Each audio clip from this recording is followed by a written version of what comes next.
Kapag ka umuulan ba or kapag ka bumabagyo, merong low pressure area, ITC Intertropical Convergence Zone, malakas ang hangin, nagkakaroon ho ba ng flight cancellation sa mga eroplano, sa mga flights ho natin? Well, ang masasagot ko ho doon is depende siguro, no? Or more likely masasabi kong parang hindi naman. Kasi ang dami ko na talaga pagkakataon na nakaranas, no, na lumipad ho yung eroplanong flight ho natin na may bagyo, may ulan, malakas at mayroon talagang low pressure area na nagaganap. So, ang sagot is oo, no? Lumilipad pa rin siya. So, I don't know, may pagkakataon din siguro sa iba dyan na sobrang lakas na siguro ng bagyo, super typhoon, or di kaya yung signal number 1, 2, 3, and 4, and 5 na talagang madadaanan talaga yung fly path anong bagyo na yon. So, siguro yung time na hindi pwedeng bumiyahe ang eroplano. Basta ako, ang dami ko ng mga experiences, ang dami ko ng pagkakataon, instances na lumipad pa rin yung eroplano despite of having low pressure area, bagyo, no? Parang ganoon. Or malakas ang pag-ulan, buhos ang ulan sa kalangitan papuntang kalupaan. So, itong biyahe natin na to is balikan ho natin May 26. May 26. Nitong buwan lang, May 26, 2024, bali meron ho tayong flight from Manila papuntang ibang lugar naman sa Pilipinas pa rin naman, no? So ngayon, ang masasabi ko is kahit pa man ay merong warning si MDRMC na yun na nga, orange rainfall warning sa Quezon ay nagbabanta ang matinding pag-ulan, pagbaha at pagguho ng lupa. MDRMC rainfall, so ang dami, no? Talagang nasimula noong May 25 hanggang sa May 26 talaga yung napakalakas na pag-ulan. Kaya tayong mga nasa Manila that time is nakakaramdam ko tayo ng paglamig ng simoy ng hangin, is nakakatuwa, no? Hindi na talaga tayo masyadong pinaparusahan na parang nasa impyerno lang ang datingan, nasa sobrang init. So yun, bali lilipad pa rin naman ang eroplano pala, no? Kahit malakas ang ulan, kahit napakalakas ng may mga warning si NDRRMC na yun na nga, malakas ang pag-ulan, pagbuhos ng tubig mula sa kalangitan papuntang kalupaan. So siguro mabuti na lang at ako ay ituturing ko nila para ang sarili ko as a jet seater. Jet seater means pala siya, no? Yung madalas na lumilipad, madalas na bumabiyahe. Although tinignan natin sa Wikipedia ang ibig sabihin ni jet seater. Jet seater is a plural. Jet seaters idiomatic, a member of the jet seat, a rich person who travels for pleasure. So sana all, no? Rich person. So ako, hindi ako rich person, pero ituturing ko pa rin palata ang sarili ko na jet seater, gawa nung lagi akong I love travels for pleasures. Pero syempre hindi na siya for pleasures, kundi for content na rin, no? So globe trotter, tourist, adventurer, explorer, jet seater, world traveler, tripper, sightseer, wayfarer, visitor. So yun po yung kanyang mga synonyms, no, sa jet seater. Yun nga lang ay hindi ako mayaman, no? I'm not rich, fashionable person. I'm not rich but a poor but fashionable person who travels a lot. So, buti na lang talaga, jet seater ako na may tuturing sa sarili ko dahil hindi na ako naninibago or kinakabahan every time na mayroong mga binibigay na warning or notification itong si NDRRMC tungkol sa mga pag-ulan at pagguho ng lupa at bagyo. Every time na meron akong flights, upcoming flights or yung flights na yung pinaka-scheduled flights na liliparin, tapos merong biglaang pag-bagyo or paglakas ang ulan, hangin, so hindi ako masyadong nangangamba kasi alam ko na ang feelings, alam ko na ang experience, no? Parang wala lang. Although meron siyang turbulence na nagaganap minsan, pero kahit naman walang ulan, ang turbulence is nagaganap pala talaga siya, hindi dahil sa ulan kundi dahil talaga sa hangin. So for example, ano ba yung experience ko na malakas yung turbulence? So balikan ko yung 2018 na ako'y galing sa Palawan papuntang Davao City. So malakas yung ulan noon, tapos nagkaroon ng turbulence sa may bandang Torrent area.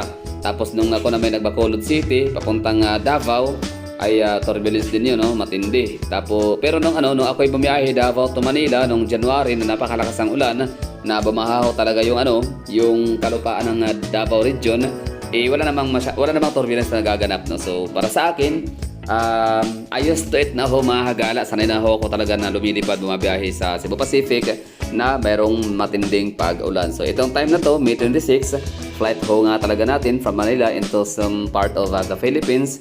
Ay hindi ho ako na takot na dahil mayroong pag-ulan or makapal ang ulap. So far so good, no?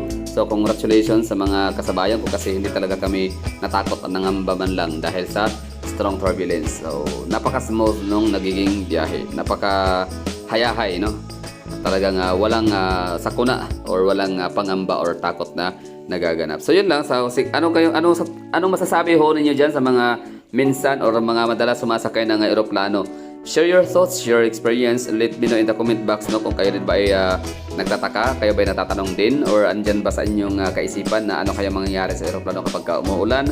Ito ba ay umaalog? Ito ba ay nababasa sa loob or nagkakaroon ng ambon or something, no, na ano kaya yung parang mga mga wild thoughts? Ano kaya yung mga nasa isipan ho ninyo out of curiosity, di ba? So ako kasi dumaan ako sa point na yun na ano kaya mangyayari sa eroplano na nasa hipakawid kapag naabutan ng matinding pag-ulan. So, yun pa naman pala. So, parang wala lang, hindi masyadong nakaka-apekto sa eroplano. Actually, wala talaga, no? Parang hindi mo lang talaga makikita yung yung hitsura ng ibaba.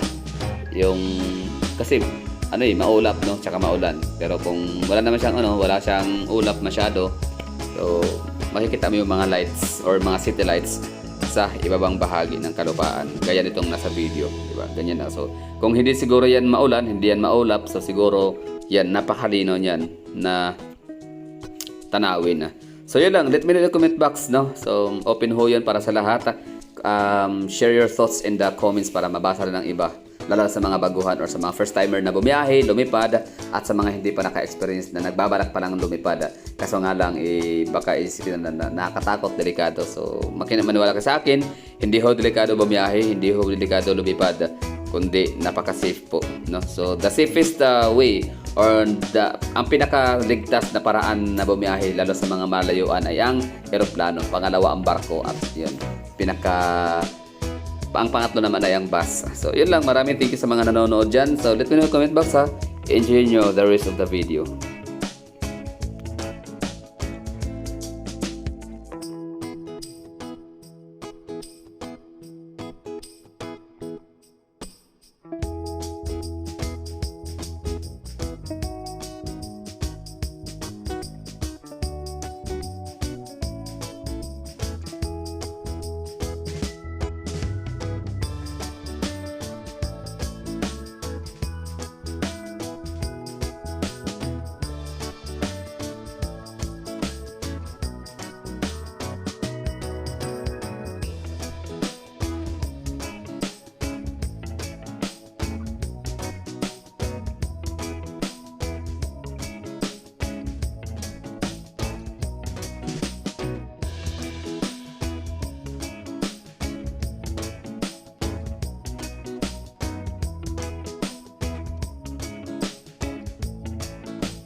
Until the captain turns off the fasten seatbelt sign.